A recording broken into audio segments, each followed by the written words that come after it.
Hello everyone, today we talk about the reigns of Valentinian I and Valens that we never really addressed for cementing further our, in fact, 4th century Roman history. It's basically a summary of the main achievements of these rulers. You can joke about the latters and in particular, but there is also actually a more interesting background to that, and at some point we'll have to make a video about the Battle of Adrianople. Also talking more about Gothic history within the empire, especially when the Tervingians were settled in the Balkans before their arrival in the West. If you're interested, I made a video about Theodosius the Great dealing with the federati policy in particular. But this is an interesting phase because although the empire is basically not yet separated in different administrative partitions, at least in the sort of two halves conventionally understood, what happens during the reign of Valentinian I is actually a prodrome to that, in as much as we'll see now, his brother was, in fact, left ruling in the east from Constantinople in particular, whereas Valentinian was more attentive to the western frontier that definitely was as important. And this is even more interesting considering that, again, the notion that simply from Constantine the east was favored to begin with by the stronger emperors was not always true, at least in this case. Actually, it's a moment of crisis, but also relative balance, as essentially the wake of probably Constantinian order had followed. The closest things we discussed were Theodosius and Julian, the chronological extremes of that. So Valentinian I, born in 321, consider the years, right? What kind of eras these were close to? Like the previous generation was still the one of the Augustan system, if you want, in political and social fundamentals still. The end of the 3rd century crisis, the affirmation, however, of a new system exactly. These were the children of that new order. Valentinian had been born in Cibele, Pannonia, so in the Central European frontier that was definitely sort of perturbed by different movements of Irano-Germanic populations. Valentinian had been born to a military family of Illyrian descent, so he can be considered definitely in the wake of the Illyrian emperor's tradition. In a way, these people had basically emerged from mostly what would have been Mesia, in part also Pannonia. In fact, not as a real Illyrian land, but actually a heavily Celtic or Celticized background in them that, having remained more primitive, but also in this sense more hungry and naturally aware of the potential of the empire, the opportunities that especially the military career in this tormented time presented, literally came to save and restore the empire, as it's obviously the case for the end of the 3rd century crisis, especially look at Aurelian. We will talk more about the so-called Illyrian emperors. They were called like that because the Illyric, in general, had come to term like more or less the Balkan hinterland from the western side. And other different territories that were in fact not much historically tied to the Illyrians per se, or at least were a melange of different things. On top of the Romanization had instilled like a quite strong sense of belonging to the empire, even in this more peripheral regions, to the point of providing, in fact, with this military class of officers that still stemmed in the 4th century from these areas. In fact, Valentinian was the eldest son of Gratianus Maior, a prominent Roman commander born around 290 AD in the same Cibele, Pannonia, who rose from also a very humble background, right? A lowly background to serve as Comes Africae, that is to say, the Count of Africa, so more or less the military commander of today's Tunisia, in the 20s of the 14th century, and later in the 40s as Comes Britanniarum, so the Count of the Britannias in the northwestern fringe of the empire under Constantine I and Constans I, that, as you know, had also at least Constantine emerged properly from Constantius Florus, from the northwestern frontier as well in, say, at least political and strategical terms, gaining renown, by the way, for his physical strength and military leadership, which elevated his family's status and secured, in fact, Gratian's son's Valentinian's entry into the officer class as well. Remember the videos we made about Diocletian's reforms that essentially tied the children to the profession of their fathers, naturally mirroring an ever more stratified society where just sort of probably an elite was now in charge of the system, as most people were basically just peasants and or in fact soldiers levied, however, under the guidance of this more powerful landowners that would have acquired that wealth through, in this case, the military career higher up in the ranks. Thus, it was already normal by the mid-4th century to witness such a world order, right? It had done nothing but accelerating, naturally, a mechanism that had always existed in Rome, but at this point became ever more oligarchic. In fact, Valentinian had risen through the military ranks under the late Constantine and Julian, right? We made a couple of videos about him, the one about Argentoratum against the Alemanni and his Persian expedition against the Sasanians. We'll come back on these. If anything, the battle deserves, if anything, some broader contextualization. It was an old video, but it still works. If anything, I should re-upload it with better pictures. In any case, that's the context where Valentinian rises up through the ranks to the point of being elected as imperator by army acclamation at Nicaea. We're using here Latin ecclesiastical pronunciation in 364. Due to his proven military record and his father's reputation, despite Gratianus Mayer's temporary disgrace in 350 for allegedly hosting the usurper Magnentius, Valentinian quickly chose to divide the Roman Empire after his election as emperor, following Jovian's sudden death in 364.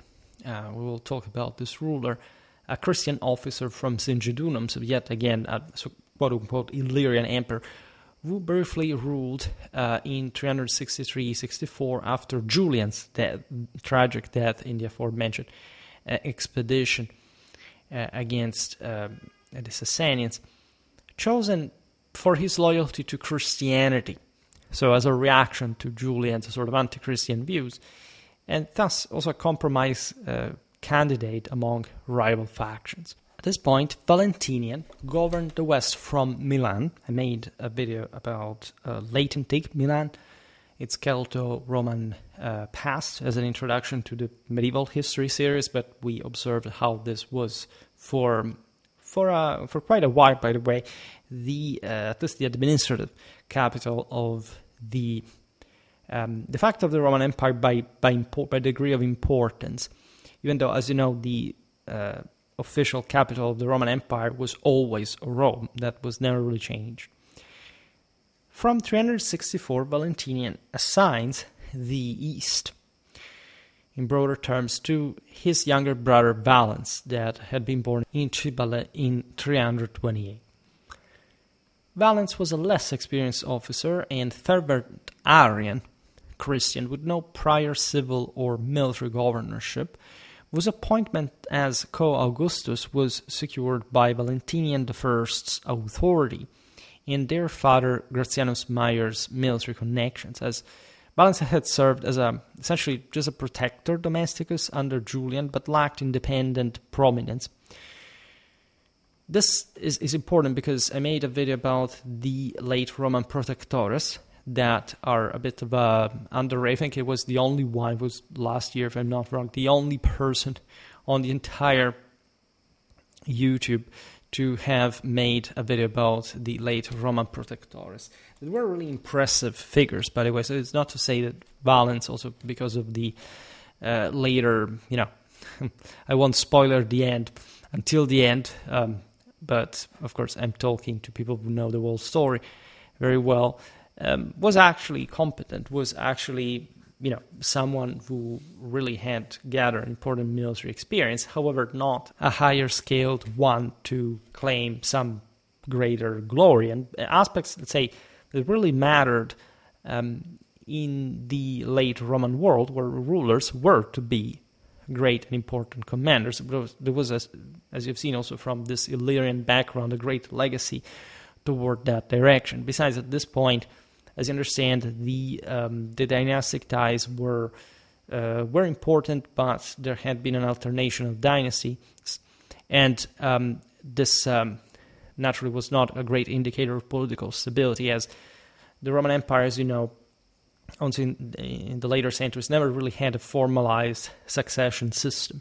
That was a great issue, but it was coherent, at least with the idea that the imperium is bestowed by God on, in fact, the glorious victor. And so someone who will be able to wield the empire, this gigantic effort. And it would be really interesting to stress how much, by the way, of that Herculean mentality that you find in the 3rd century Illyrian emperors was actually continued, especially by officers like that, in this case, were stemming exactly from the same background. And again, it's just like, yes, it's a century now gone by, but nevertheless a pretty memorable one as well. Valens settled in Constantinople, so he secured at least his position also as far as Valentinian's concerns could be in terms of his brother's governmental stability. This division naturally hadn't come just by grace of Valentinian. It had been driven by the overwhelming administrative and military demands of an empire facing simultaneous threats on multiple frontiers inherited from the 3rd century crisis, and also a distinct level of ambition. And as you know, continuous plots we will see there will be during Valentinian's time that could put even brother against brother. So this repartition of the relative areas of personal administration was formalized at a meeting in Mediana in 364, where Valentinian and Valens, after intense negotiations with senior military officers, agreed to finally split administrative military responsibilities to better manage the empire's vast frontiers.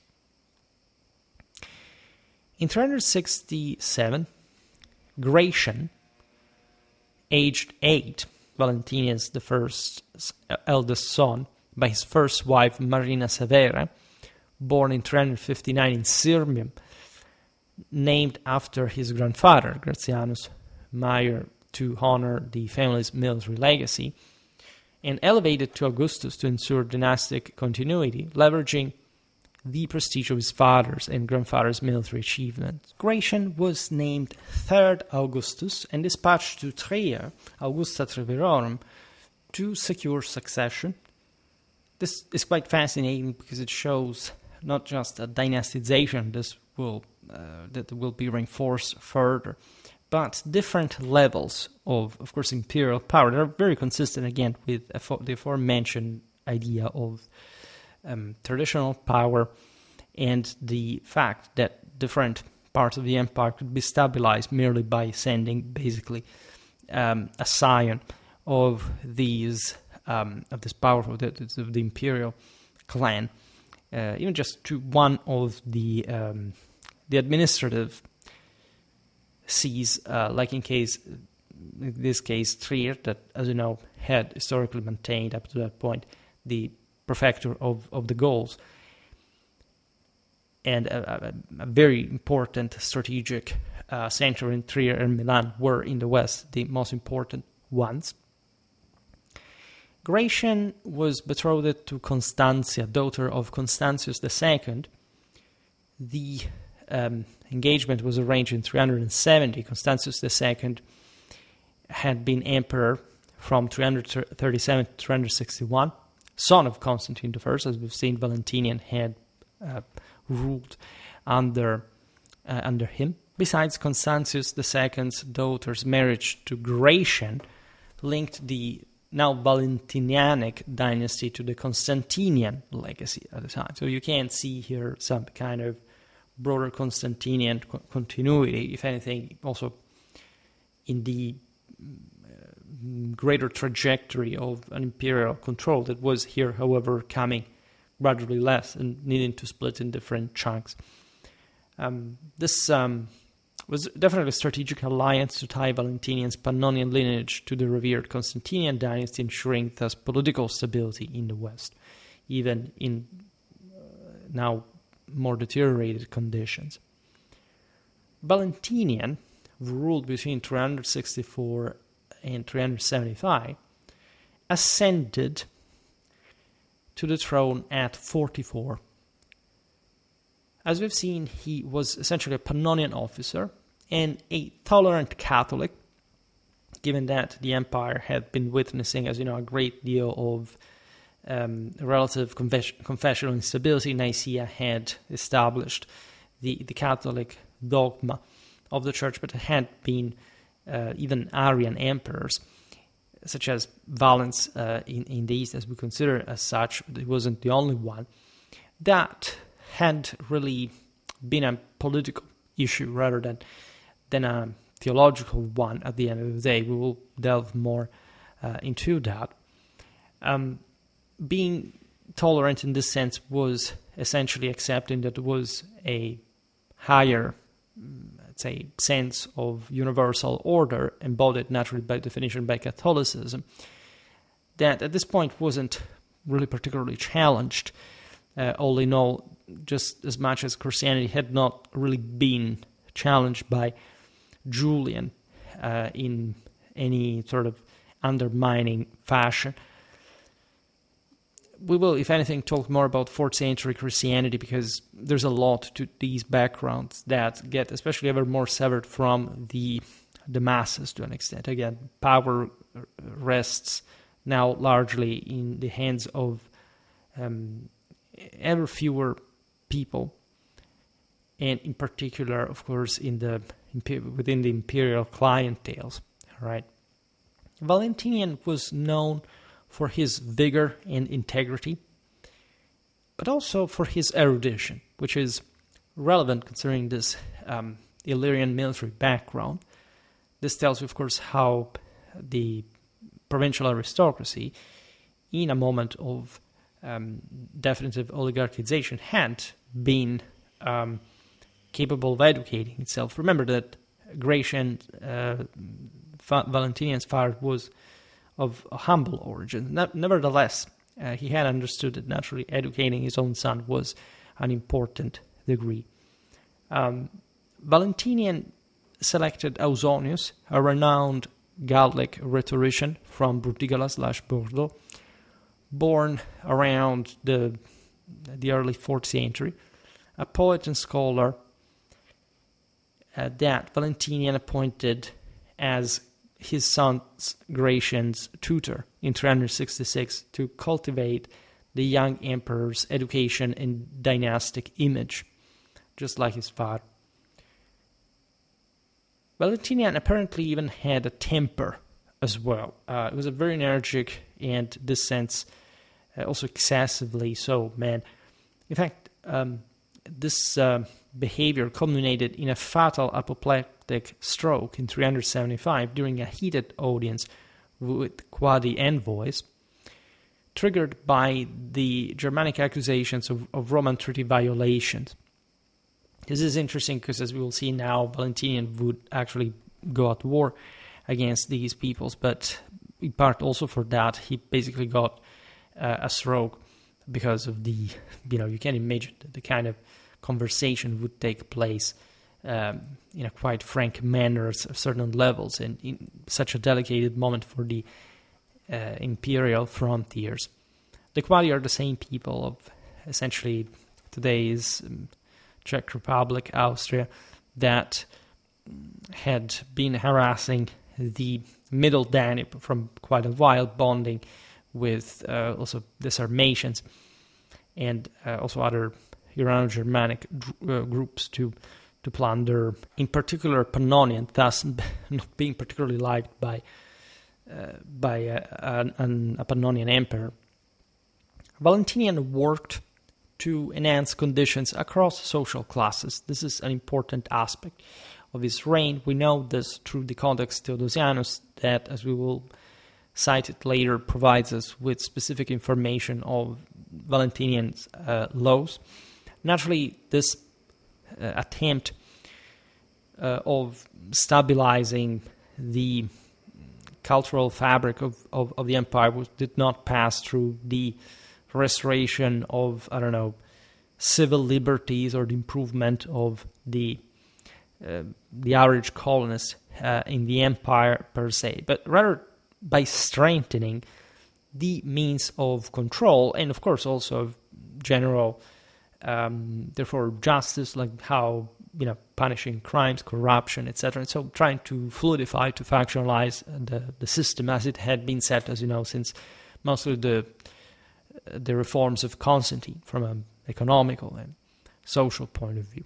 Made videos also about that, that Constantine, Diocletian, it's not entirely clear who did what, but together with the army, with political, succession systems, of course, they had overall founded in that generation a great deal of how the empire was still working at the time. Valentinian essentially responded to growing unrest, especially among the elites and the urban poor. So the widening gap existing between the two extremes of society that was sort of enfeebling the broader stability, risking to crystallize it and requiring, in that case, even more authoritarian rule. This is essentially what mostly the Roman East will follow as a general policy. Here, it's interesting to see how Valentinian still believed in that ideal of dirigism, but also of balance in as much as Roman politics and society could work. Naturally, this condition was exacerbated by the general international instability, the economic pressures deriving from constant warfare and taxation. The religious temper, as we've seen, was not particularly positive. The barbarian threats at the frontier was always there. Up to this point, there hadn't been the big crack of an entire federati nation settling into the boundaries of the empire, as will literally happen with Valens just a few years after Valentinian's death. But indeed, the broader spirit of the time, including for the barbarians, was not particularly great, right? Great agitations and pretty obscure news were swarming from the east.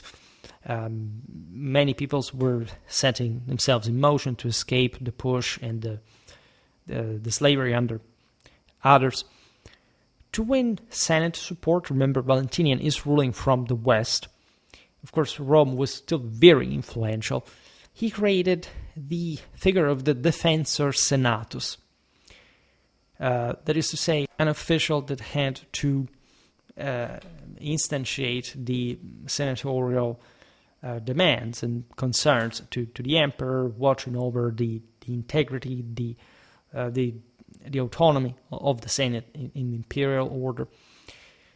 There is, however, a magic-related scandal erupting in 371 involving accusations of sorcery against prominent senators, with trials conducted under the harsh supervision of Maximinus, prefect of Rome, a low-born Pannonian loyalist appointed by Valentinian I, born around 320, that was eventually elevated prefect of Rome. This is extremely interesting and exemplificatory of the religious beliefs of the time. You see, at this point, the empire was not formally, officially Christian. This will happen only in 380 with Theodosius's Edict of Thessalonica.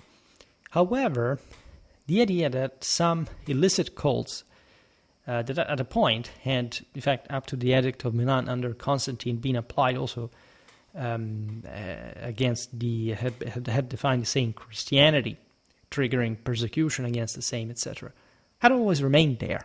Right? Many people believe that essentially, before Christianity came to power, there was a freedom of cult towards anyone, that there were sort of different religions, that was a polytheistic system.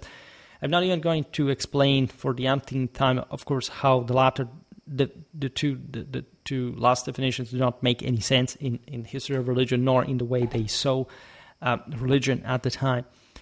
But that there was, in fact, with the rise of Christianity, I don't know, the enactment of terrible sort of persecutions that did not exist before, that there was an age of obscurantism falling on a world that up to that point, was so sort of contemporarily, say, open-minded in the sense of the liberal sense of open-mindedness, that is not the scientific sense that, you're able to get from lots of information, sort of the whole system together to get something more functional and effective. No, the sense that every cult was tolerated. The Romans were so tolerant. Yeah, they were throwing citizenship at everyone just for no reason, and you could believe whatever you want, nobody cared. This is absolutely against any evidence that exists about the entire history of mankind, not just the Roman Empire's religious beliefs. Right? The Romans killed people for particular religious beliefs. Towards Christianity, by the way, they had been particularly tolerant because it was not, as we explained in many videos, also not the subversive and anti-Roman and anti-imperial religion that we think. Actually, the Romans had always backed the empire in very explicit fashion throughout the entirety of Christian history, made multiple hours long videos literally reading that to you from the various Christian apologists. By the way, they were battling in that sense against, don't call them pagans, which is not because the Christians called them pagans, because, again, we're not known as pagans, right? The Christians never understood the Roman Catholic religion. And there is always the Irish idiot that has to say, oh, but can someone explain to me why Catholicism existed before Christianity? I never heard of this. Yeah, we live in this world. Right? All right. And I know that you don't know, by the way. So if you feel offended or you have your feelings hurt by that, get over it in some way by maybe studying Christian history and history of religions in general. And of course, they had been killing people for incredibly brutal, subversive, terroristic, feministic, materialistic, deterministic beliefs that were, of course, undermining the great imperial universal power that Rome constituted, and that's simply the great Catholic tradition. Further witnessed also in the the legacy of the Roman Empire in the Christian Empire. It was in fact also a Roman one throughout all the Middle Ages and up until the 19th century. So if you're not familiar with the entirety of these foundations, you still believe in the sense that the Christians and the Romans were like cats and dogs, and that first it was the latter and then the former and all this stuff. You literally may want to take a degree in the history of religions and in Christianity, as I did, by the way. And not that is sufficient, unfortunately, because, again, if you don't get the point of it all, they don't even teach it at university. Again, it's practically impossible to understand anything. Right? If you don't know Christian history, you cannot understand the history of any other place, even of 3,000 years before or somewhere else, all right, in another continent. It's just, you cannot go anywhere if you do not know Western history. Like, Western history is the precondition for the metaphysical existence of any other history, including the one that came before that, right? If you're not familiar with this concept, if you don't know what it is, the imperial Catholic Roman tradition, if you don't know what Holy, Roman, Apostolic, and Catholic means, the actual meaning of the words, not what you think is Catholicism as a confessions of Christianity, again, you're done for, right? I don't know what to suggest to you. Well, you wait for your death, with biological timing, for goodness sake, and it's not spread voices about Schwerpunkt, creating some sort of precondition for suicidal ideation. But when you realize what the world is, and that, again, you may have lived literally without knowing these things, and suddenly finding out what they actually mean, well, I don't want to be in your shoes, because at least for me it happened very gradually, and I had a broader glimpse of the world matter. But if you've literally based your entire life philosophy on, for example, hatred towards any of this concept, the universality of the empire, the necessity of divine law, and the broader Catholic tradition, and why this is founded Christianly and pre-Christianly on these concepts, well, that's rock bottom. But you can't but come up, except according to tradition. At that point, you almost can't, basically. So, but don't worry, right? There is always hope. And but going back to this aspect, it's extremely fascinating that these accusations of sorcery were directed to some senators. And this is quite fascinating because it shows how also in the Roman-Catholic aristocracy, that was by far the most advanced, the most cultured, the most traditional, etc., there were, given the temper of the times, certain leanings towards the more paganistic, that's also the terminology that we wanted to stress there, and therefore anti-Catholic, anti-Roman idea of the world. Pagan means literally pertaining to the lowest fourth estate, fractal, anti-universal, anti-unitary, anti-divine world. It's essentially, again, what we've seen with the Cathars. It's basically the concentration of leftistic nonsense regarding everything is relative, no authority, it's whatever I feel, let's tear everything down with the excuse of, the humanitarian purposes or whatever. Let's die as a solution to the world's problems, which at the end of the day, I don't want to double down on previous topic, but it seems at least correct because it really reflects in Catholic terms the fact that if you really buy into the stuff, you're basically destroying yourself. And so that's exactly what happens in the end. Naturally, this incident occurred with the Roman Senate during Valentinian's reign is more shaded, it's more political. From one side, you can see an anti-Christian degree of senatorial resistance to a Catholic emperor, especially after the death of Julian and the restoration, in fact, of a Christian line. There were naturally Christian senators. Those had actually started existing from the very first centuries of Christianity. And as we were hinting at before, I made multiple videos on this. It was even normal. They hadn't created enormous problems. The point was rather here who would maintain power and from which basis. There was all the problem of the provincials, like Valentinian, wielding power from a sort of militaristic standpoint, with a Roman Senate ever more sort of peripheral, at least in the political spectrum of Romanity, naturally incarnating those high levels of probably of blood, of ascendancy from incredibly old lineages, and providing with an enormous amount of culture and following even some deviations at a point of the older tradition. It's like looking at Julian's, theological beliefs and background. It's not like he actually believed in what Augustus believed, right? Even if the trajectory was similar, in his case, mostly in what is called henotheistic. And it's not like he didn't actually believe in today we would call it monotheistic, but so you see, both of these concepts are also wrong. They did not really exist at the time. They were not really understood in the same way that especially the Judeo-Christian tradition suggestions sort of brought moderns to formulate as a terminology.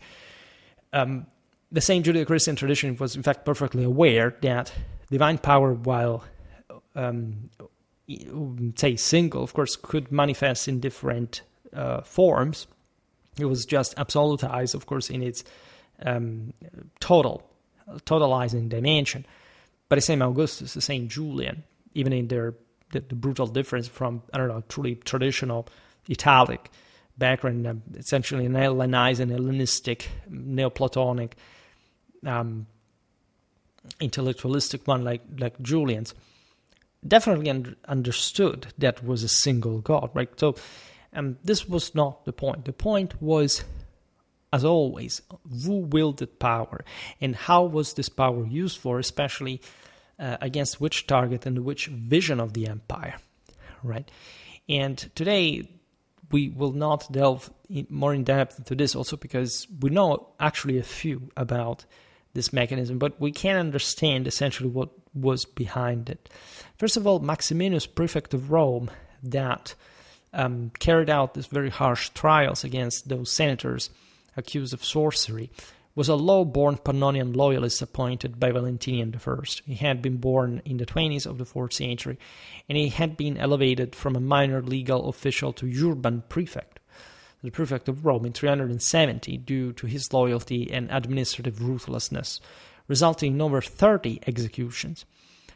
This was really brutal, and it was especially a handling of the Roman Senate that wanted to display a major assertion of power towards those senators that were seemingly more, we can imagine, even in the universal spectrum of the traditional beliefs, buying into more the anti-whatever emperor had existed at this point, in this anti-unitary direction. It's like, you see, politics is complicated. It's not merely a matter of, being from one side or the other. It's also what you're actually pursuing. You can be, like we see today, we'll not make an example, but you can be against a political figure for a good reason, but without actually understanding that reason. You can be against maybe one policy, coming from very different. There can be leftists or right-wingers agreeing on the same policy for different reasons. All right, there are leftists that support Ukraine just because, right? And there are right-wingers that support Ukraine because they see a traditional right-wing and anti-socialistic mentality behind that, and just as an affirmation of the West over inferior cultures that try to undermine it. And so there is always a compenetration of all this means, because you will have the leftists that instead hate everything that the Westerners do. So, you can't even be against the terrible NATO that intervenes because you hate the West, that intervenes in Ukraine, and you're pro whoever is not white and Western and whatever. And so at that point, there is probably a switching of the roles. There are sort of pro-trans activists that, support Hamas, right? That explicitly wants to say that transes must be exterminated. So you have, of course, that it's the lowest exemplification of the mentally feeble, what it means truly to be a radically inferior person, culture, and morality. Naturally, what was happening in Rome at this point was something relatively different, because, of course, there were some partisans of a more radical belief that somehow aligned against in an anti-imperial sense, and they were undermining, therefore, the imperial unity, but because they thought that emperor would essentially give way to power. This is actually what it is still believed today, because it's always a power struggle, right? It's also what the left doesn't say, because many right-wingers say, oh no, the left, what makes you believe that it's all about power? It is a good thing that it's all about power, because those are the weak ones, and they will fall behind and below. And being in power and exercising power is good, is positive. I don't know what's with sometimes Anglo-American thinkers that are obsessively hysterical about any, a form of power and authority, like confusing, it's like separating actually divine power from earthly one, as if, that's a dualistic heresy. in case you don't know, right? You would be exterminated in the ancient world if you preferred such a thing. They overlap, all right? There isn't such a thing like two different sources of power, but still, this would be the allegedly traditional war. Of course, from a mostly Protestant background that denies the value of works, well, that exactly the consequences that you reap, let's say, and that's also the reason why, unfortunately, this ideological extremism is mostly present in that world as opposed to, say, the continental European one. You cannot have a left that sucks if you don't have a right that sucks. Right? The right would be better than the left is in charge in every society, because the preachings of communism do not work ever, if not in the mentally disturbed fantasy of some person alienating from reality working in the factory, right? So it's always a game of switches, right? Of different forms of power that shift different bases, but also bring to powers kind of similar things and so on. And this is what kind of happened at the time, because, of course, this brutal and lethal handling of a consistent part of senators by a lower ranking official, at least a person of low birth, just coming from that provincial background, appointed by the emperor just to curb the senatorial autonomy, was too much also for the rest of the Senate in many ways. This caused a rift leading to criticism from, for example, the aristocrat Ammianus Marcellinus, that we have, if anything, discussed in a recent video about the sources of the Roman army. And that for the 4th century, Ammianus is the first, the most important one. And we also read him in the video about Julian's battle of Argentoratum against the Alemanni. He was a Greek-born historian and former soldier. In fact, under Julian himself, he really belonged to the guard of the emperor. So we're talking really people who knew their deal.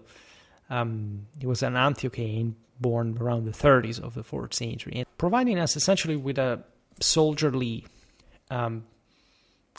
perspective on this at the higher levels, with senatorial connections, that therefore was found also this act of Valentinian relatively stateful, right? And he tells us a lot about his reign. His reign that included, as we've seen, significant administrative provisions and reforms. In 365, Valentinian issued an edict protecting senatorial estates from excessive taxation. This is before, as we've seen, the senatorial scandal, and this is surely a concession to senatorial power. Consider that, of course, senators existed across all the empire, and that they were of different kind, and there wasn't much you could do to properly dislodge them. I mean, Constantine had to create another city far from Rome to avoid the Roman Senate. And if anything, we will talk more about that, because we often see it as, the Roman Senate just lost power and who cared about them? No, they had a very heavy power still, regardless of, say, the imperial one passing in the hands of provincials that ruled from other cities than Rome, as we've seen with all these various centers. This provision, by the way, ensured senatorial wealth and influence. We know this stuff, as we were hinting at before, from the Codex Theodosianus. This is 11.114.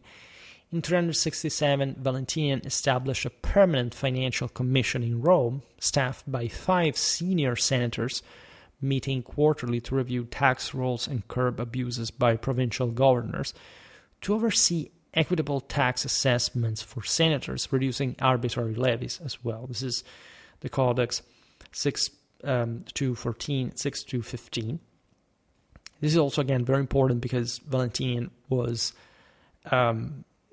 essentially seeking to Catholically recompact the empire. So also the scandal of sorcery, etc., was in part even true. Like, these things happen in different. There is the scandal of the poisons we've seen in the videos about Louis XIV, Prince Eugene. At the highest levels of power, there is this level of corruption of ideological extremism. We witness it still today among some, at least, of the more sort of sponsored Western elites, but that do not represent necessarily the Western establishment. And the actual power that people still have in the West, and besides the other elites, and that are definitely much less liberal from an ideological point of view, and nobody likes to point out, because again, lesser people always point fingers against the thing that they are projected to on the wall, to, like in Plato's cave, to be mesmerized by, even though they're kind of scared and paranoid toward that. But civilization actually does go on, and this is actually what happened here with Rome as well. So Valentinian line of principle does not want, or cannot, by the way, curb senatorial power. He just wants it to go in parallel with his imperial direction and unity. Valentinian also aimed to ease the curial's burdens by shifting some fiscal and cursus publicus duties to the state. In 366, he issued a law requiring imperial officials to obtain curial council approval before reallocating municipal lands, for example, preserving these from imperial encroachment, ensuring curial financial stability. This is the Codex 12-175 and 76. I find this quite interesting because it really reinforces, like in Diocletian's view, the autonomy as the solidity of the provincial integrity and autonomy. It allowed not to simply erode like public authority through the interested allocation of estates in the hands of the more powerful. So this shows that while the senators were preserved, like this is a bit like in the Augustan system, like there was properly a senatorial pertinence. There were entire provinces that were left in the hand of senators. But at another level, the emperor had to maintain control on certain other ones. There was a public demand, of course, in the empire. Naturally, that could not quite be observed. But this is also what was technically happening to a degree. And even for different reasons, just senatorial power, that surely contributing. But maintaining, again, this sense of local backbone of power. Like the various municipalities were to remain intact in their dependence on the surrounding countryside. There hadn't be some sort of overlordly takeover by an oligarch that would eventually erode this very robust urban net that still, at this point, let's remember, we are at the end of the 4th century, was still substantially intact, right? We're looking at a phase also of significant recompaction, at least as an outcome. As we've seen gradually, the administrative repartitions will re-increase, but there's been a wave of stabilization in Constantinian times. And naturally, emperors understand how important it is, imperium-wise, to strengthen also a lower estate to counter nobiliar power, and so counterbalancing the two, hopefully stabilizing and reinforcing the empire at the same time. As other monarchs, which is also, again, what you should remind to those people who freak out because of the elites, the monarch showed equal care for the plebs, expanding free distributions in Rome and establishing the defensor plebis as an advocate for the city's poor. Not a huge step forward, because these populistic measures had always been somehow useful. Now, the Roman Church was taking increasingly care of the welfare system in a de facto, say, private, as far as the Church was concerned, and autonomous relatively towards the empire. And that was essentially aiming at counterbalancing, especially in Rome, the senatorial power through this important mass of people that he had to keep fed and happy.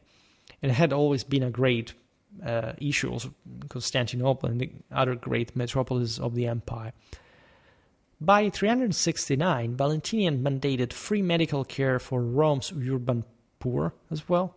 It's yet another populistic maneuver assigning public physicians to designated districts, but it's also a quite modern mechanism. This is what the Codex Theodosianus 1338 tells us. In 371, Valentinian introduced regulations requiring public physicians to maintain detailed records of patient treatments, archived monthly in Rome's urban prefecture to monitor physician performance and prevent neglect to ensure accountability and improve care quality. Code 13.3.10-11. This is also quite interesting because physicians were normally sort of rich people in their own regard. They were sort of relatively above the rest of the populace. And Valentinian, again, was not overwhelmingly concerned with probably the common people per se, in a strictly political sense. Rather, given that also this was an issue, by the way, you understand the date here stemming from the sorcery practices, right? There were people who also carried out particularly dark and, in this sense, superstitiously paganistic rituals. There was probably some sort of alchemical, intrigue concerning the same physicians, medicine, and so on. And so, also to avoid some certain legal problems regarding who, for example, subministrated what to whom, right? Valentinian asked for more accountability, also because evidently the people who were served by these medics were also important people, important enough to cause some unrest in case things were to turn shady or even criminal. To address food shortages, Valentinian ordered the construction of new granaries in Rome's port of Ostia in 370, increasing storage capacity for grain imports. It's likely that the senators felt threatened also by all this supplies, this logistical support to the plebs. In a way, naturally, Rome was run in many ways by the same senatorial houses, but also the guilds were connected with the system that, however, public authority now was rendering more dependent on him through this mechanism. So it's not a surprise that these are the same days in which the greatest attrition with the Senate occurs. This, by the way, was the Codex 15.117. In 372, Valentinian implemented a standardized system for measuring grain shipments at Ostia, mandating the use of calibrated bronze measures inspected annually by a designated curator to ensure consistency, to prevent fraud and ensure accurate distribution to Rome's population. 1415-2-3. Yet, Valentinian was unable to curb latifundists or corruption as a whole. The system founded by Constantine as a whole had basically given way to any attempt of effectively terminating any superpower abuse at a social level, right?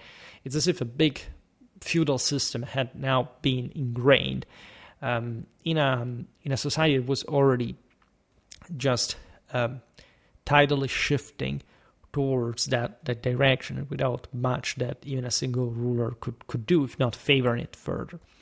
So what we see even in these late Roman laws, which, by the way, continue, because, as you know, what is written in the Codex Theodosianus by Theodosius II is also what is collected and completed by Justinian, but is based on this older legislations as well, is, in fact, going to tell us how, in fact, the word was already, like, these are provisions that are designed to stem the effects of that word rather than trying to change it in a way or another. Again, there is an enormous attempt, and I made a video about the Catholic struggle to maintain the balance of this enormous system that is, however, gradually also falling apart, or at least being undermined, as we'll see now better in foreign policy by especially again, the pressure of external forces, but mostly actually the internal erosion of Catholic standards. it would be too difficult, at least for a single video, to explain essentially what was going on, also as far as episodes like the one of sorcery in the senatorial elite. But it's a bit what we were saying before from a political point of view. If you're curious about this, however, there is a lot, really hundreds of videos about migration era from both sides, with the Romans, the barbarians of different kinds, there aren't just the Germans, by the way, at different levels of also of ideology that, however, fit a broader universal spectrum that we'll understand now. So barbarian threats did pose, in international terms, the gravest challenges. This would define Valentinian I's reign with frequent wars that the emperor was also personally involved with in a direct military sense. The Scots and Saxons ravaged Britannia. I made a video about early Scottish warfare. So right here, basically, we're talking about the Gaels, the Irish, right? I also recently made a video about, basically, it's the old Saxon ship. It would be essentially the Needham ship. So if you're interested in seeing how they connected with one another. In the video about the Scots, we talked a lot also about the Gaelic seaborne capacities, think about the cuirass, and also the Roman countermeasures. We talked also in that video about the, that is mostly for the 5th century, but the Arthurian age sort of period, and how, in part, Britannia would remain managed at a local level after the Romans departed. This was not yet the case. Actually, as we've seen, Valentinian was very much connected with Britain because of his father's military service there. And it was, after all, an important province. We will come to talk more about late Roman Britain, because it always feels like, I don't know, the Romans simply bailed out because it wasn't that important. I mean, in the bigger picture, yes, but it's not like Britannia, in fact, was not, in many ways, the symbol of many other provinces, especially in the West, that ended up sort of being abandoned by the imperial forces, but also trying, in part, to mitigate the centralizing circumstances with the barbarian invasions as well. Not always succeeding. In fact, in Britain, things would get rough in the Romano-Brittonic period a lot before the Saxons came in. In any case, this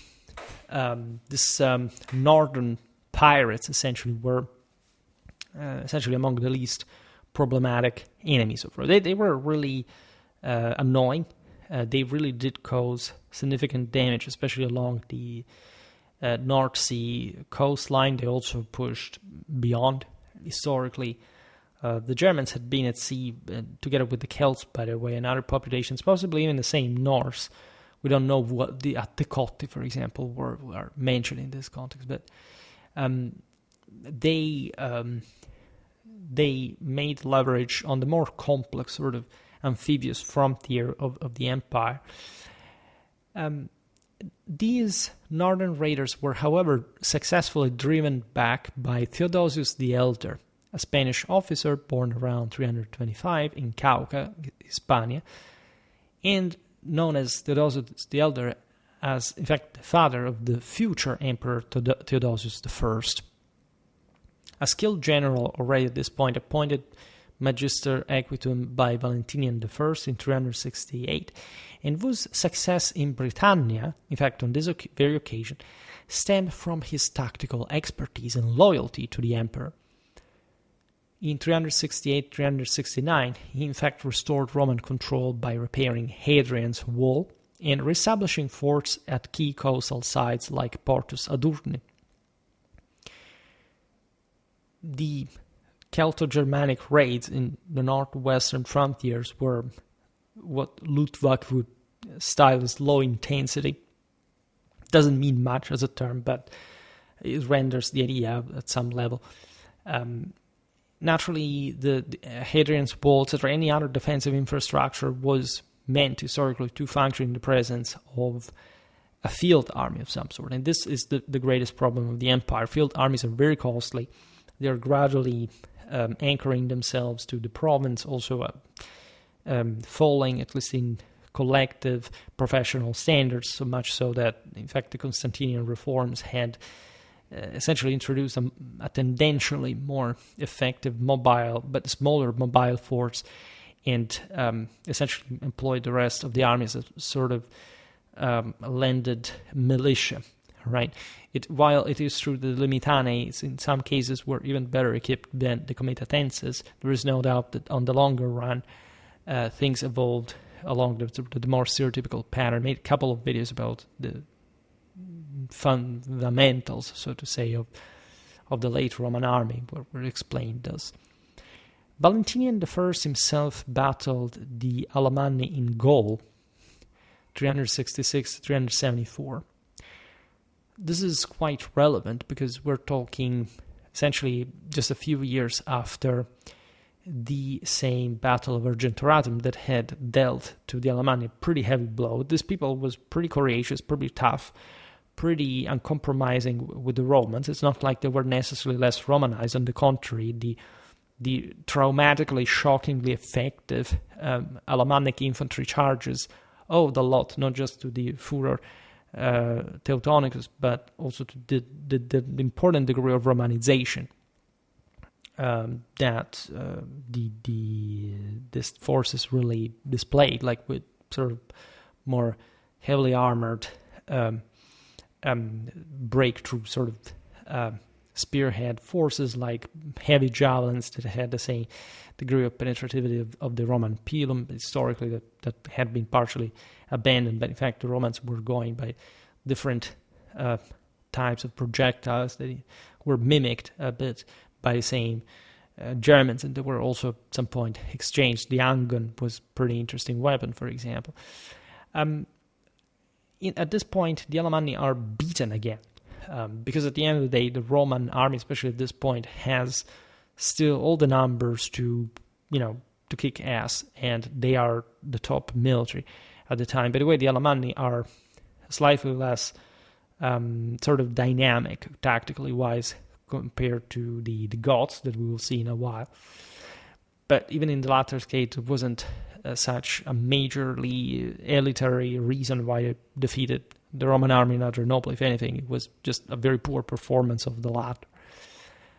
So the Alemanni, after this defeat at the hands of the same Valentinian, obtained a treaty. Remaining, of course, at the outskirts of the empire, the Alemanni were a confederacy, mostly of Suebic tribes that had historically migrated in the area known as one of the Agridocumates that had been successfully seizing, right? One of the only few fertile corners of Germany is still today. If you look at Alsace, if you look at Baden-Württemberg, they're one of the few places where you can, for example, grow wines, which also are a bit like the limit of the Roman frontier for different reasons, including merely chemical one. With from grapes you can extract some substances, for example, that help preserving grain supplies that were necessary for legionary maintenance on the frontier. That's not the only reason, but it helped. In 368, Valentinian constructed, in parallel to such wars, a series of fortified watchtowers along the Rhine, essentially enhancing the already existing frontier defenses. We know this from the Notitia Dignitatum, for the part of the west, naturally, 35. In 369, Valentinian ordered the reinforcement of these Rhine watchtowers with additional granaries designed to store 2 years' worth of grain, which each tower manned by 30 soldiers to deter Alemannic raids, to sustain garrisons during prolonged sieges. This is the aforementioned source 35:12-13. This is interesting because, of course, the more supplied the local forces were, the more performing, the more strategically ranged that they were, and so on. So again, there wasn't much of a problem in the fundamentals of the Roman army. That was, as we've seen, top-notch, and until the end of the Roman state would remain that. The problem was maintaining the state, and so maintaining, in some ways, the same army at those levels of efficiency. this emperor that ruled from Milan and secured his son's position in Trier, reinforcing the Rhine frontier, fighting against the Alemanni, the Scots and the Saxons, definitely fought quite hard, even though he came from Illyricum. And again, there is no boundary in this universal view for maintaining the effectiveness of the Western frontier. Remember that in a couple of generations, that frontier will essentially not exist anymore, right? And that's how sort of close in time still the rule of such a defensively, say, proficient emperor like Valentinian really were. In 373, the same emperor personally led a campaign against the Quadi in Pannonia to, as we were saying before, settle a bit of matters from his own homeland. Because, of course, also Germany is not infinite historically. You know how the Battle of Teutoburg Forest was actually on that occasion a consequence of the withdrawal of Varus as the westernmost pincer movement against the Quadi and the Marcomanni, while the other forces of Tiberius were advancing from the south, from Pannonia. There was the Great Illyrian Revolt, and sort of that invasion, especially of Bohemia, was halted, right? Which was very momentous in Roman history, and that's still when the Romans essentially controlled Germania, and they thought they could essentially Romanize it, which could have happened, and probably, at least for the stability of the Roman Empire in the following centuries, it's also better that it didn't happen, but it would have been really interesting to appreciate in the historical perspective otherwise. Can you imagine fully Romanized Germany? Valentinian destroyed the Quadian strongholds after this population had violated a prior treaty and constructed a permanent bridgehead to Aquincum, today's Budapest, to facilitate rapid Roman counterattacks. Naturally, this militarized frontier had been adequately provided across the centuries with this pretty robust stronghold, right? We look at Carnuntum, Aquincum, Vindobona. Those were really probably some massive cornerstones of the Roman defense. In an area like Pannonia, frankly, was not particularly developed at all. And this is even more the case in this time. It's very interesting that Valentinian himself was from there, right? Africa faced raids on Tripolitanian ports at different times by different groups. In 364, there was Firmus Revolt. In 372, 375, which combined indigenous discontent, tax exhaustion, and Donatist religious dissent, rooted in long-standing grievances against Roman tax policies and religious persecution. And since Donatism was a routinely reinfected wound that originating from the last anti-Christian persecutions at the time of Diocletian, were the issue of the purity of those who administrated the sacraments were brought on the fore. That basically that doesn't matter, right? What matters is what happens in the heart of the communicating. And the priest there was not to be considered, for example, if it had been a lapsus or a turficatus, that as it was the discriminant, that is to say, in order to save himself from the persecution, he had actually burned this pinch of incense to the imperial deity. Some groups took this at least as if he could not be, he lost his sacramental powers, right? And so all the people who had, by the way, received the sacraments from these people were out of the church, at least if they had not received it from anybody else. And the Catholic Church was quite strongly assertive in stressing that it doesn't matter what the person of the priest is, but the office of the priest is. So, but what kind of persona represents to the one to whom he administers the sacraments. And so, if the spirit of the recipient is intact, the sacrament is valid, even if the conferrer is a sinner. Which is also, again, I studied this thing in, honestly,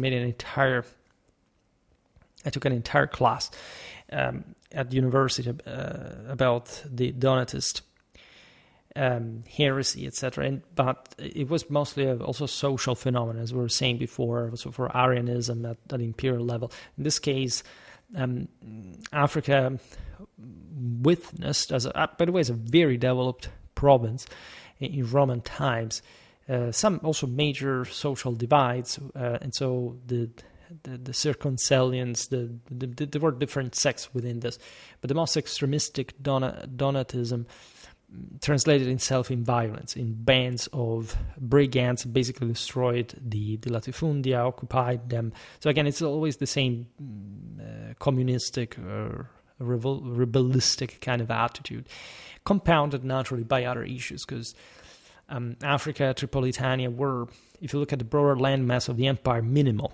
All right, there is the desert in the hinterland, but there are also, in fact, quite savage populations there that take the chance, as always, when civilization is in turmoil, to take advantage of that and launching raids, as it was also typical from these peoples. It was a fortified lime, so-called monumentum, in North Africa as well, but there were ways to sort of get past it, because, again, as we were saying before, also for Britannia, you can have all the infrastructure that you want, but if it's not protected, if there is internal unrest, etc., the same military presence is going to weaken, and so the frontiers will be more open, right? And so North Africa had these issues as well. The revolt was exacerbated by the corrupt practices of the Comes Africae Romanus, a career bureaucrat appointed in 364, whose extortionate governance and failure to protect frontier settlements incited Firmus's rebellion. Firmus's uprising was also quite interesting dynamic, because this guy was essentially a Berber chieftain, as well as a Romanized landowner with ties to the aforementioned Donatistic church. He was born essentially around the 40s of the 4th century. His family held Roman citizenship, and his rebellion was fueled by grievances, however, against the current comes of Africa's corruption, which probably wasn't necessarily the factor, like the general destabilization of the system brought to this guy to say, the system is corrupt, so I will take over and start rebellions, doing stuff. Like, it's always about gaining power in a provincial context. So in 374, Valentinian dispatched auditors led by the quaestor Sacri Palazzi, who uncovered evidence of Romanus's illicit tax collections, recovering over 10,000 solidi. Thus, the investigation on Romanus' financial misconduct led to his temporary suspension from office. We know this from the Codex Theodosianus, by the way, because it accounts not just dispositive, but sort of executive and consecutive sort of content, 17122. Naturally, these things happened in many different circumstances to a lesser degree.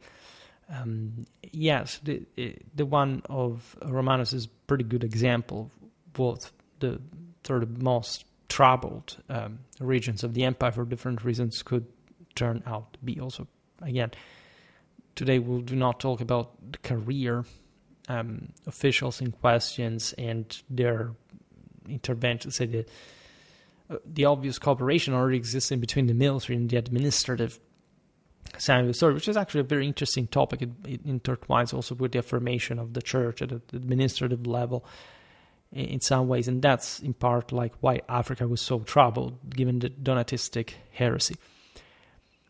Theodosius the Elder restored order in all of this, but was inexplicably beheaded in 376.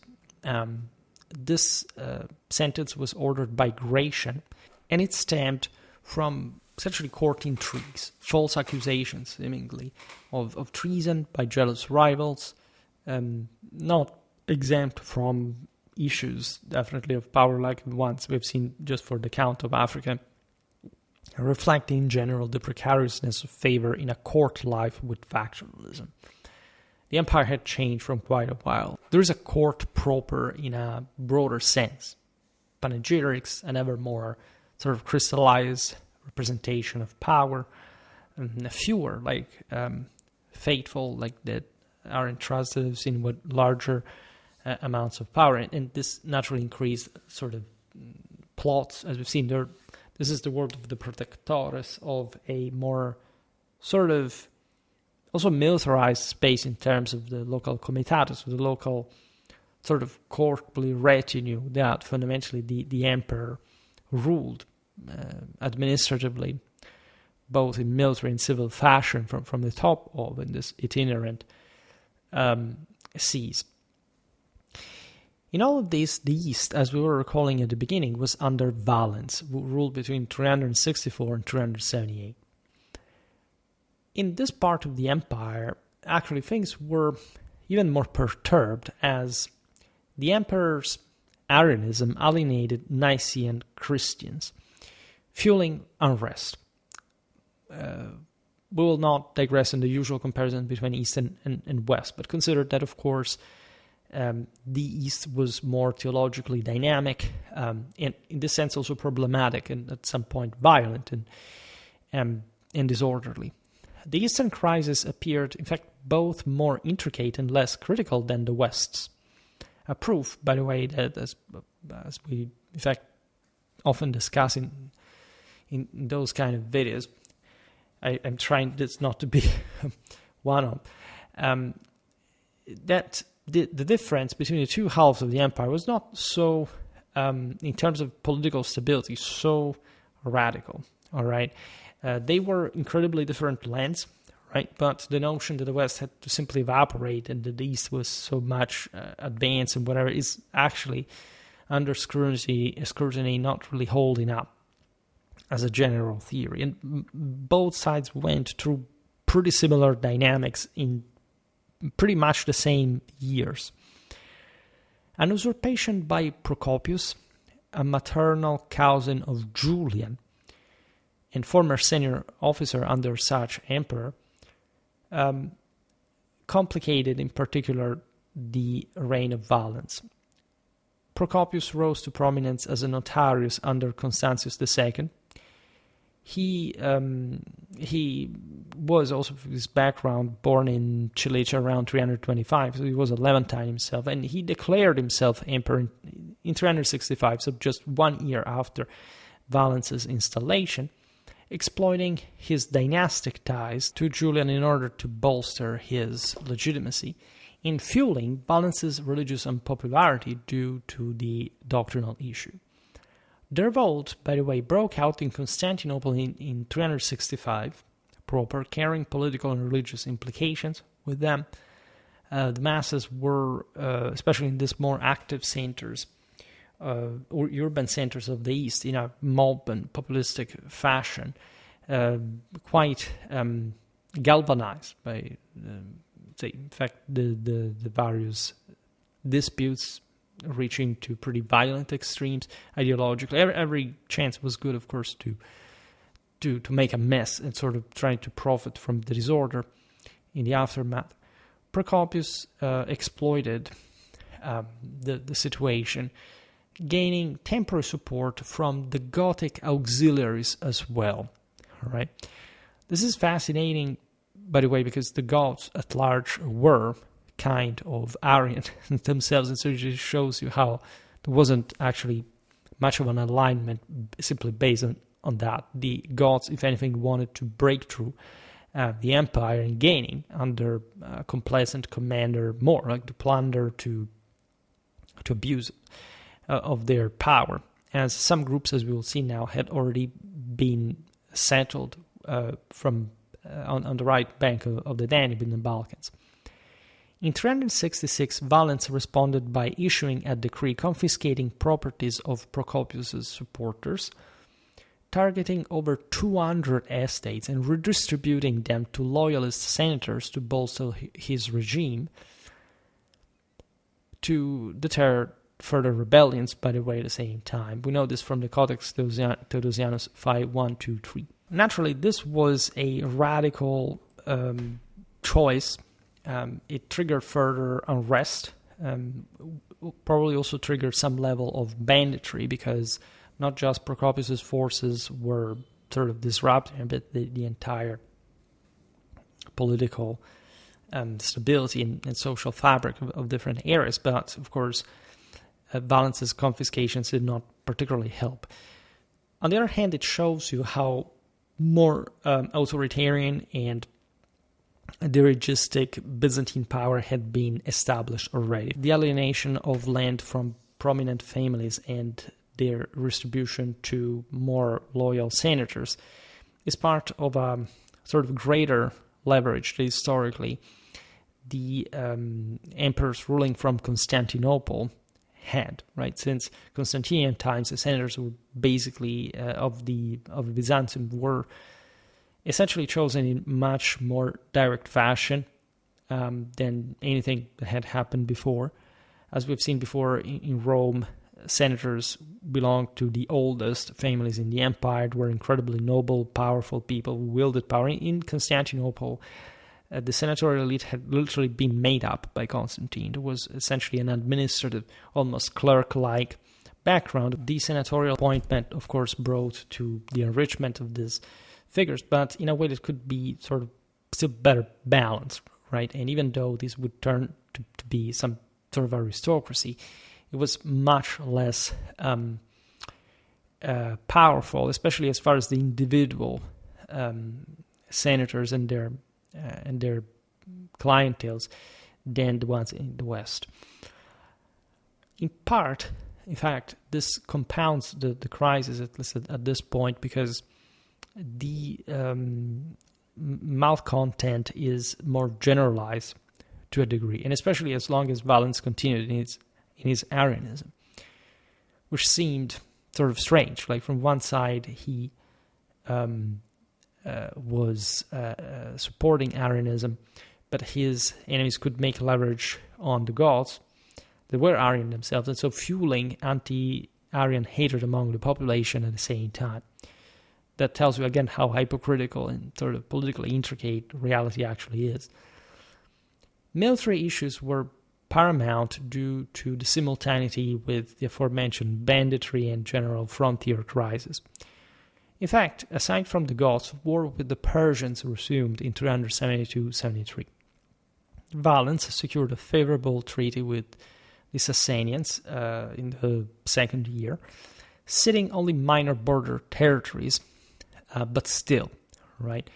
There was, if anything, a mutual agreement to limit fortifications along the Tigris frontier in Mesopotamia, reducing immediate tensions, and a clause requiring annual reports from both empires on nomadic movements, which is incredibly interesting. This was delivered through designated envoys at Nisibis to monitor nomadic incursions along their shared borders, which naturally weren't so much tied to the steppes, to the nomadic abodes, but still.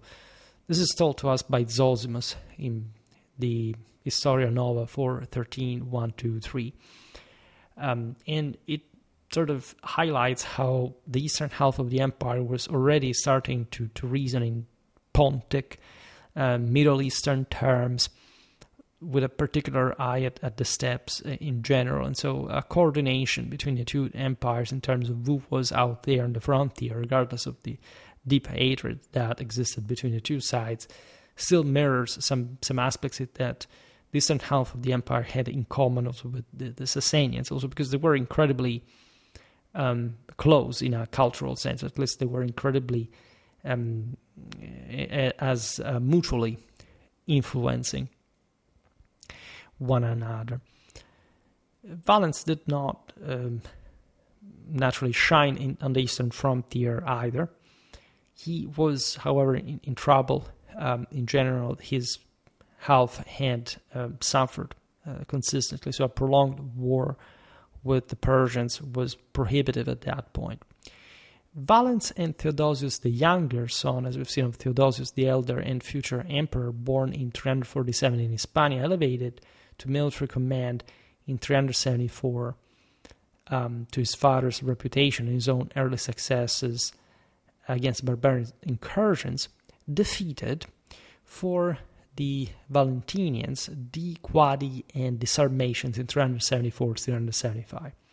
As we said before, the Germans and the Sarmatians had often, especially in that corner between Pannonia and Dacia, united to launch incursions. Think about the lands of the Jazyges that they had been settled.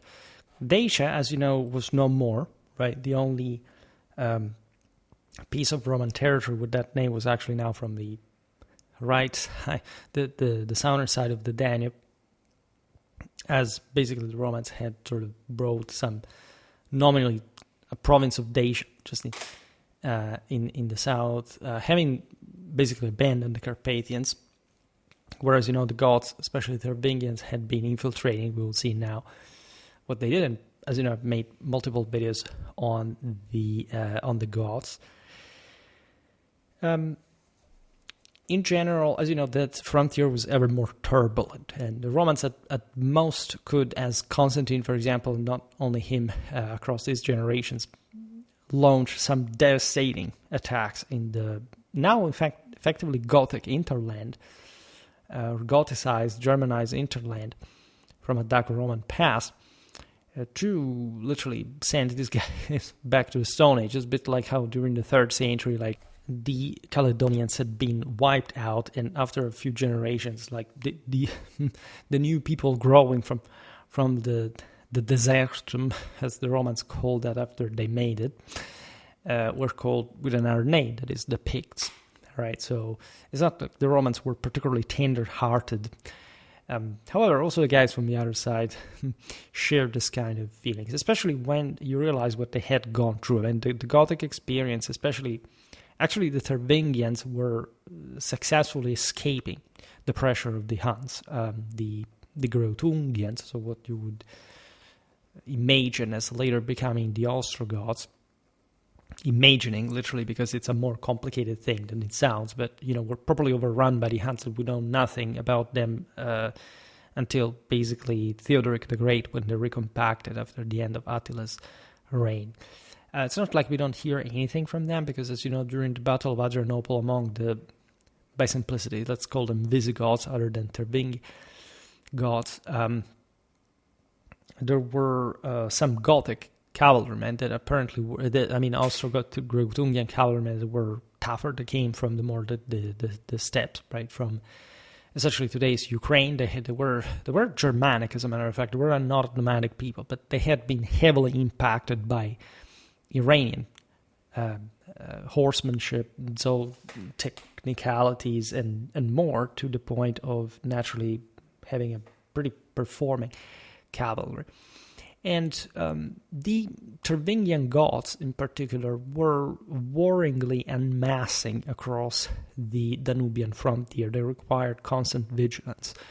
Naturally, it would be a bit too complicated to explain now the entire mechanism behind this. I will create another video to explain probably the Tervingian migration in these last years, the 60s, the 70s of the 4th century, especially what was happening at the Roman border in practice. In fact, in 376, Valens, so again, you know what was happening. The Huns were pushing from the steppes. There was I'm not even going to digress on the problem of the Hunnic ethnicity. I made, if anything, a video about that, and we will probably make even a more precise one in the near future. There had been clashes in 64, 67, 69, and the empire had basically managed to stem them. Like up to this point, the Roman frontiers had fundamentally worked. The Romans had been settling, by the way, diluted groups of barbarians from centuries and centuries. This dates back to the times of Caesar. Think about the Aro Biorum that would essentially bring to the birth of Cologne, of Germans that deeply felt for their Roman identity and pride that obviously coexisted in time. And of course, many Romans historically descended from these peoples that had not just, of course, the previous so-called barbarians that Rome had conquered in the pertaining land. And again, also Valentinian, had surely some Pannonian ancestry properly meant. I made a video about this Disc if you're interested, also about that corner that we call, again, Illyria, even though it was mostly a Celticized place, and we'll come back on those regions at some point. But there had been many, in fact, Romans already at this point, also in the army, etc., that had literally settled in the Roman Empire at some point, either as defeated properly, especially in this late antique period. Demographic resources were quite precious, so the Romans at some point would have just exterminated some rebels, some invaders, but at some point, and this will remain, great part of the imperial propaganda will actually settle these guys to work as colonists and providing with levies, as they worked in latifundia, and at some point were picked according to the laws of recruitment of the time, making up the Roman army as Romans, though, across the generation. What happens with the Tervingi gods is something else. Initially, it seemed really like the same. Valens allowed them to settle south of the Danube under Roman authority. This decision was driven by, even in this case, labor shortages and military recruitment needs. Let's say, given that this presence is mounting and is concentrating, let's not dilute it for safety reasons, security reasons, but let's also get lots of these guys to repopulate, by the way, the Balkans that had been heavily deteriorated across the generations, but by the way, by the same Gothic raids, by the same other movements of peoples. We've seen them in many videos. If you look at the Migration Era Peoples series, you will find all these gentlemen. And this was naturally a difficult process. The Tervingi were settled against the promise, of course, of providing troops for Roman campaigns, which also after Adrianople is exactly what will happen, also paying an enormous toll of blood for Rome, especially on the eastern frontier, as many other barbarians would have done later on in the Roman army.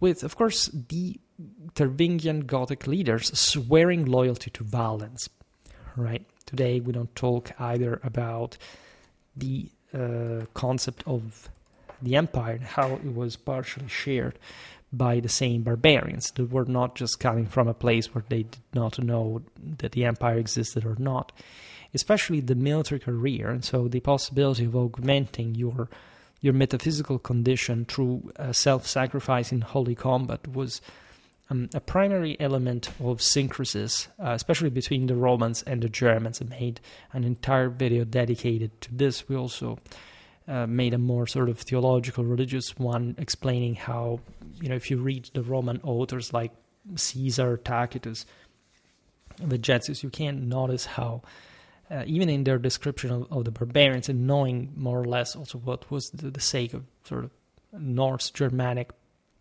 religion, and so that particular Norse Germanic version of the same Catholic perspective, it was surely different, was more fringe, was less, was more countercultural, and that's also why the barbarians had been historically Aryan, but fundamentally converged in a hierarchically comprehensive and sort of societally ordered system that went also beyond the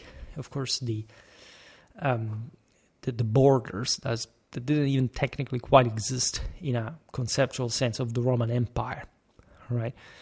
Remember, I also made a video about the traditional meaning of space, explaining how this is not a flattened sort of map from the satellitary era. These people literally conceived the world as sort of infinitely dimensional regarding the ultimate centrality of Rome as the cosmic center. And I explained this in, again, many other videos, the centrality of Rome in the history of mankind. That literally, these I'm telling you just literal titles that I made. And so all on Schwerpunkt is intertwined. In 377, Valens mandated that Tervingi settlers be dispersed across multiple provinces to prevent concentrated uprisings. As they were pouring in and settling in places where they could reconstitute their Fachgemeinschaft and then the general Comitatus, for example, the Gefolgschaft as well, naturally the society of these people was already very aristocratic in nature, not just because they had been more in contact with the Romans, but because also the barbarian world had gone through an important crisis, and if anything, both for the needs of migration were eminently strategical, and this general wearing out of the freemen. There was a general sense that an oligarchy was taking over. This was more pronounced in the East because these peoples had mixed with naturally more aristocratically structured populations like the steppes ones, who were much more brutally authoritarian. The Alemanni that we were mentioning before at the time of Julian and Valentinian were instead sort of more less stratified, right? This was typical of Western Germans like the Franks and so on. Even less the Northern Germans like the Saxons, the Utes, etc.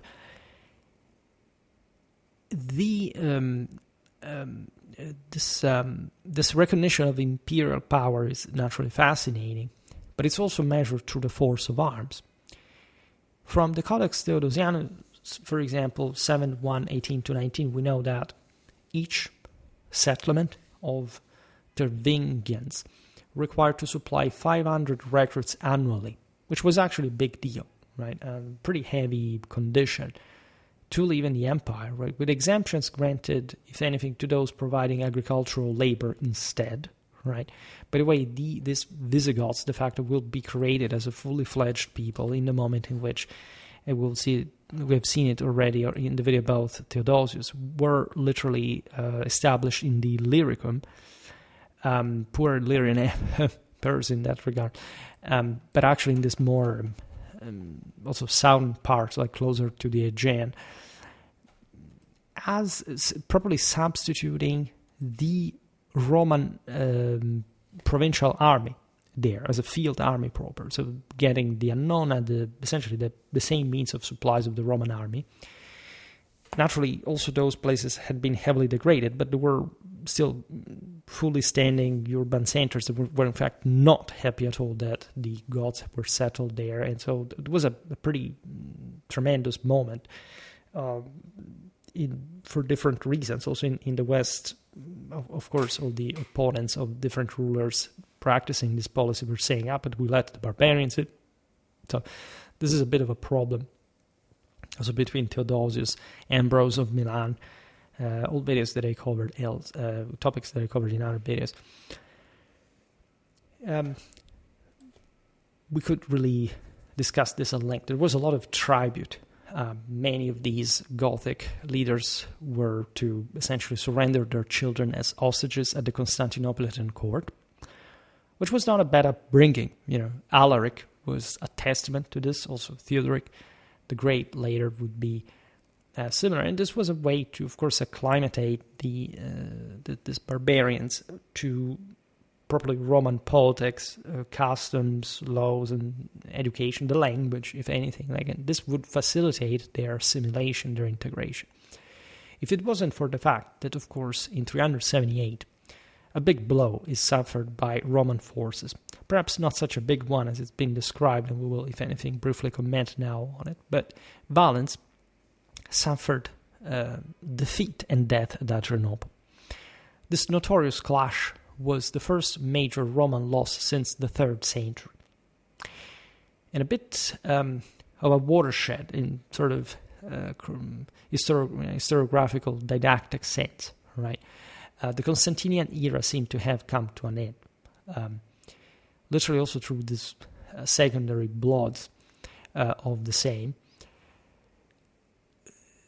Ammianus Marcellinus' account of the battle that at some point we will read again for a video about Adrianople may exaggerate the disaster's impact, as the East, under subsequent emperors like Theodosius I, proclaimed emperor in 379 due to his military victories and dynastic ties to Valentinian through marriage to Galla, Valentinian's daughter, will prove, could actually rise an equal force, actually a superior force to the one of Adrianople, while fighting a much more dangerous enemy than a Gothic army that is another Roman one, the usurper in the west, and winning, by the way. So even the East alone had all the potential, as it's also even more notorious studying Stilicho's battles. And so in that case, with the Western forces alone, to curb the Goths, that at some point could have been simply exterminated, and that were, however, more useful as political pawns. I mean, literally, Stilicho beat them a time after the other. He could have slaughtered them on 3 different occasions. He wouldn't do that. And that's in part also why he was accused of treason, and why he was eventually beheaded by the Western Roman Emperor, and also opening to actually the sack of Rome, which was not much of a retribution against the empire, but actually an orderly sack by the time standards by gods that were quite weird, not triggering Rome, and if anything, trying to search for a place where to settle with now some loot. And after, by the way, the Romans had quite, terribly exterminated their women and children, while the men were on campus. It's actually incredibly crude and brutal moments where you really can feel how messed up those times were when you think about them. Of course, Alaric's sack of Rome was, just like Adrianople, perhaps too much emphasized, if anything, as a major turning point in the decline of the empire. But morally speaking, even the tempers that were being led, imagine when St. Augustine learned of that, as he would later also die under the Vandalic siege of Hippo in Africa. After, in fact, those peoples, as we've seen, had basically broken through the western frontiers that today we learn under Valentinian were attentively maintained in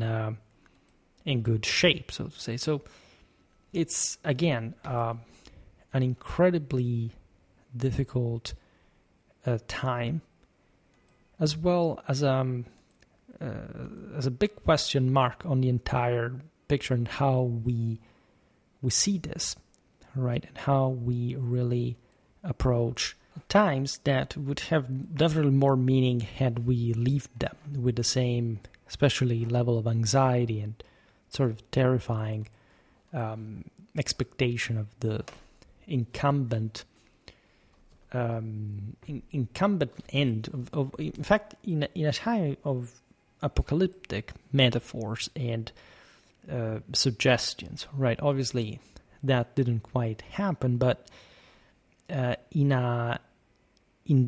that vision of the world, intended in a metaphysical sense, in the end, the shrinking, if anything, of the empire itself was a majorly dark pit from which the world hasn't probably recovered from, in, again, those same religious terms, and still wondering what we're doing in the meanwhile. And that's why, again, also I make these videos because, as you know, we mostly deal with this in our medieval history stuff, like looking at the imperial Roman Catholic legacy in the actual Holy Roman Empire that was not a copy of the empire, was the same actual empire. And again, if you haven't heard of that either and you don't know what we're talking about, it may be more prudent, let's say, to give a check, especially to all the videos that I've done. And that's why I can be rude, right?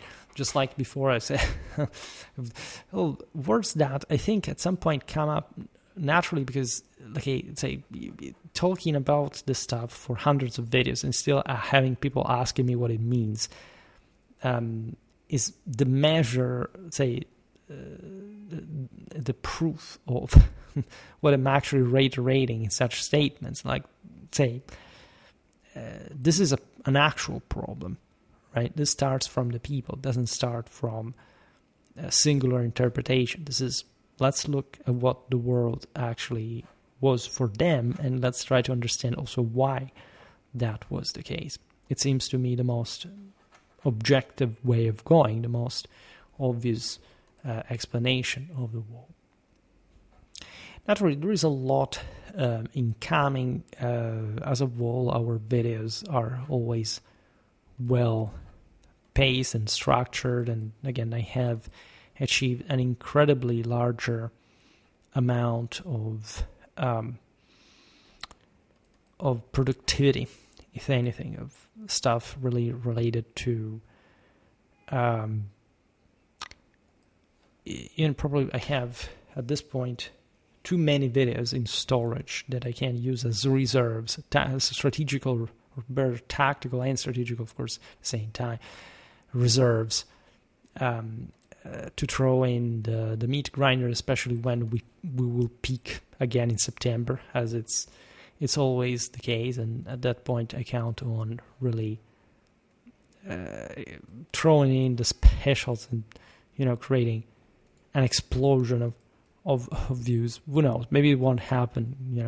YouTube has this strange dynamics, but we have to proceed with care, step by step. And I was glad to have covered, especially this chapter in late Roman history, because we sort of lacked, we haven't made too much at the political, evenemential level about the 4th century in particular, and that's why we have to make up for it in a way or another. Then there are ups and downs. There are some days some videos make more views, some make less. While completely normal, sometimes you even wonder why that is the case. I mean, why it comes to be so... it is so difficult at a point to have some sort of decent, not equality, but at least a consistency with the ups and downs. You never know why that is quite the case. We have interesting stuff incoming. Again, I'll try to make it even more interesting given all the reserves of time that they really have at this point. I have, again, radically increased my work efficiency. Unless something happens to me, of course, I plan to maintain the spacing, and we can make much more than before at some point. And there are lots of interesting videos incoming. Some are sort of sparser. You need to somehow, some are clustered in terms of actual interest. But again, there is pretty good stuff. Yeah, I'm really interested in this. This stuff will mostly come through September. These other periods, these other phases. You never know what to make. This is in some weeks, however, something about Theodosius as well. So we will reinforce a bit. I was premising this in other videos, our later Roman historical content, which I presume you somehow like. And that, we have very, very, very beautiful content incoming. I can tell you that. Yeah. And you may never know eventually even how, especially the specials, because the specials now we are making in pretty larger stuff. So this is the ideal. Let's see if this concentration of content will eventually help. And we're really working harder. Great videos ahead. For today, however, I stop it here. I just hope that you enjoyed this video. If you did, please share it. Otherwise, leave a like or subscribe to my channel if you're interested in my upcoming content. As always, I thank you heartily for listening to me. I wish you a nice time and see you next time. Bye.